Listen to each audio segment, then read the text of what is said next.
কি সুন্দর করলাগুলি ঝুলছে, দেখেও শান্তি, মনেও শান্তি, আবার খেয়েও শান্তি।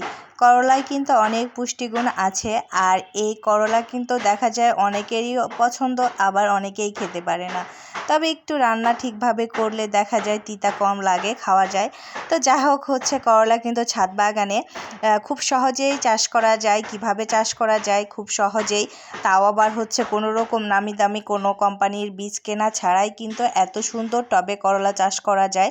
সেটা কিভাবে চাষ করা যায় সেটাই আপনাদের সাথে শেয়ার করব। আর মাশাআল্লাহ, দেখছেন করলাগুলি কত সুন্দর হয়েছে। আমার কিন্তু খুব বড় করলা পছন্দ না, এই সাইজের করলাগুলি কিন্তু খুব ভালো লাগে। অল্পতেই অল্প কয়েকটাতে হয়ে যায়, আবার খেতেও কিন্তু অনেক সুস্বাদু।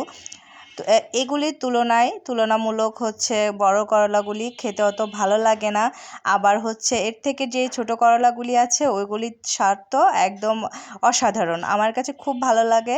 তবে ওইগুলি বেশি ছোট হয়, ওইগুলি আমি অ্যাভয়েড করি। কারণ একটা যেহেতু টবে করি, সীমিত কিছু জায়গায় অল্প কয়েকটা গাছে চেষ্টা করি যতটুকু করার, যেন চাষ করার, যেন ওই সবজিটা আমার আর কখনো কেনা লাগে না।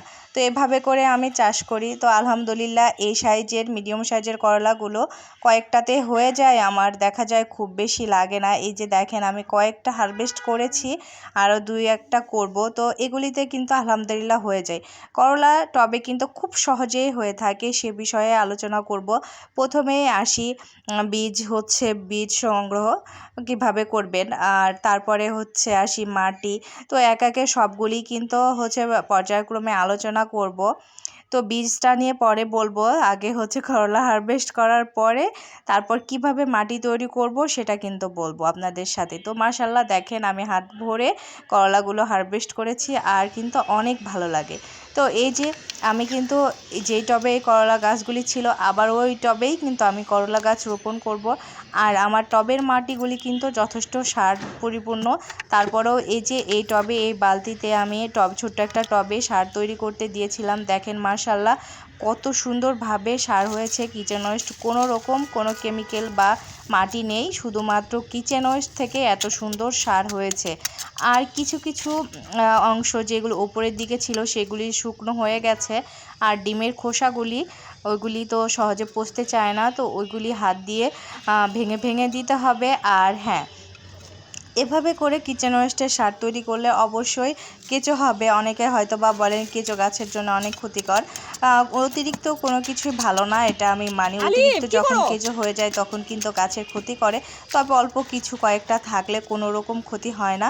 তো যখন চেষ্টা করবেন, যখন অতিরিক্ত কেঁচো হয়ে যাবে তখন মাটিগুলি 2-4 দিন ভালো কড়া রোদ্রে শুকায় নিতে, তাহলে কিন্তু কেঁচোগুলি মরে যাবে। আর বড় বড় যে কেঁচোগুলি পারলে একটু সরিয়ে ফেলে দিবেন, আর কি। তো এখানে আবারও ওই বালতিটা আমি দিয়ে দিব। আর মাটিটা কিভাবে প্রস্তুত করেছি সেটা বলি। এটা আমি আর নতুন করে স্পেশালিভাবে কোনো রকম সার ছাড়া মাটি তৈরি করছি, যেহেতু এটা আমার মাটি তৈরি করা ছিল। এখানে প্রচুর পরিমাণে সার আছে। মাটিগুলি আমি ধরছি, দেখলেই বুঝতে পারবেন। এখানে কোনো রকম আমি এডিট করি নাই, ক্যামেরাতে যেরকম এসেছে ঠিক তেমনটাই রেখেছি। তো মাটিগুলি কিন্তু মাশাআল্লাহ অনেক ঝরঝরে, প্লাস সারে পরিপূর্ণ। তো করলা গাছের জন্য এর থেকে অতিরিক্ত বেশি আর সারের প্রয়োজন পড়বে না। আবার এই সাইডে তো আমি টবটা দিয়ে দিলাম, এখান থেকেও তো কিছু পরিমাণে কিছু না, বেশ প্রয়োজনীয় যে সারটা আছে কিচেন ওয়েস্ট থেকে, করলা গাছ সেখান থেকেই শোষণ করতে পারবে। তো এই যে আমি দেখেন ওই টবের নিচের যেই মাটিগুলি ছিল সেগুলি আমি এক বালতি ভরে রেখেছি, ভরে রেখে উপরের দিকে দিয়ে দিলাম। আসলে টবের নিচ থেকে যে কিচেন ওয়েস্ট লিকুইডগুলি বেরোয় সেগুলি কিন্তু ওই মাটির সাথে খুব ভালোভাবে মিশে গেছে। এজন্য সার কিন্তু মাটিগুলি কিন্তু পরিপূর্ণ সারে ভরে আছে। তো এই যে এখানে দেখেন করলা, আমি বলেছিলাম কোনো খরচ ছাড়াই, নামি দামির কোনো বীজ ছাড়াই আপনারা নিজের পছন্দ মতো ভালো জাতের করলা চাষ করতে পারবেন। সেটাই বলি, আমরা সবাই বাজার করি, বাজার করা লাগবে, খেতে হবে। তো বাজারে যে আপনারা যদি আপনাদের পছন্দের যে করলাটা, বিশেষ করে আপনারা যেটা খেতে পছন্দ করেন সেই করলার জাতটা যদি আপনারা পাকা করলা নিয়ে আসেন, হয়তো কেনা লাগে না। আবার অনেক সময় দেখা যায় কারো শরম লাগতে লাগতে পারে, লজ্জা লাগতে পারে, তো আপনারা কিনেও নিয়ে আসতে পারেন।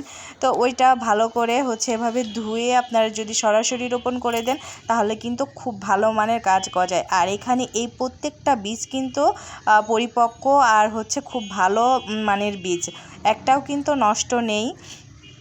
আর কতগুলা বীজ পেয়েছি দেখেন 2টা করলা থেকে। এখানে কিন্তু আমার 3 থেকে 4টা গাছ হলেই যথেষ্ট।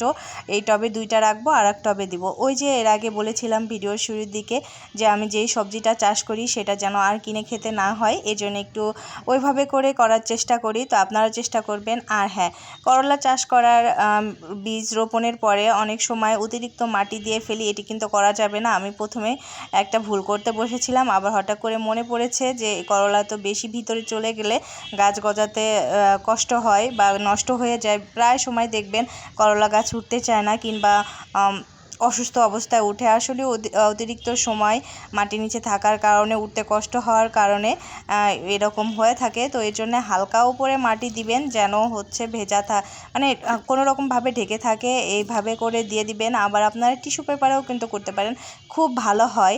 তো যেহেতু আমার এখানে বীজের সংখ্যা অনেক বেশি ছিল আর এটা টাকা দিয়ে কিনে নিই, এই জন্যে মূলত আমি এখানে হচ্ছে মাটিতে দিলাম না। তো চাইলে আমি কিন্তু আবারও নিয়ে আসতে পারবো বাজারে থেকে। তো এখানে আর একটা হচ্ছে টিপস, সেটা হলো এই যে পানি দিয়ে দেওয়ার পরে আমি বীজগুলি আবারও হচ্ছে দেখে তারপরে এরকম একটা বস্তা দিয়ে ভালো করে ঢেকে দিলাম। এতে করে মাটিটা, উপরের মাটিটা শুকাবে না, গরম ধরে থাকবে, খুব দ্রুত জার্মিনেশন হবে। তো আপনারা কিন্তু চাইলেই এভাবে করে মাটি তৈরি করে বীজ দিয়ে, এরকম বীজ দিয়ে করলা চাষ করতে পারেন।